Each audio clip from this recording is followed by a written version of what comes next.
सोरडारे आंतर्जातिक योग दिवस पालित। आज सारा विश्व पालुछि आंतर्जातिक योग दिवस।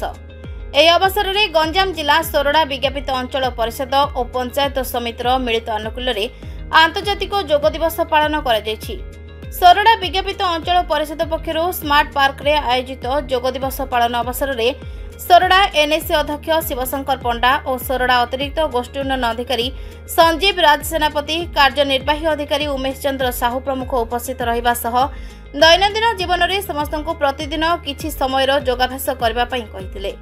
प्रत्यह जोग करने द्वारा शारीरिक सुस्थता बजाय रहिबा सह एहा द्वारा स्पृष्ट मानसिक एकाग्रता जीवन को निरोग रखिबो बोली कहिथिले। एहा सह आयोजित सामूहिक योगाभ्यास कार्यक्रम में विभिन्न योगासन प्रदर्शन करथिले। आयोजित यह कार्यक्रम में सोरड़ा विज्ञापित अंचल परिषद और पंचायत समितिर समस्त कर्मचारी सह सोरड़ा अबकारी विभाग और अंचल बुद्धिजीवी समाजसेवी प्रमुख बहु संख्यार जोगदे योगाभ्यास करथिले।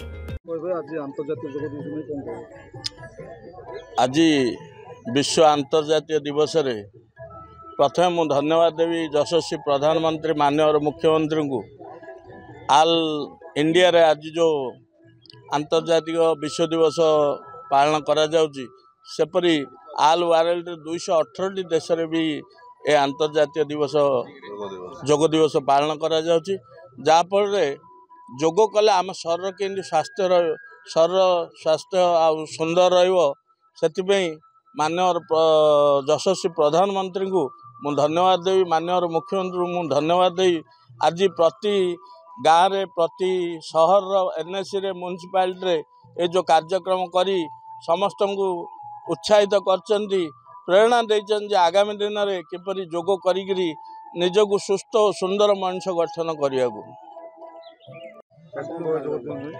आज आंतर्जातिक दिवस 2025 रे आज आम पंचायत समिति सोरड़ा एवं विज्ञापित अंचल परिषद आनुकूल्य आज आम एठा एक जोग दिवस पालन करूँ जो थी कि बहुत संख्यार लोक योगदान करते।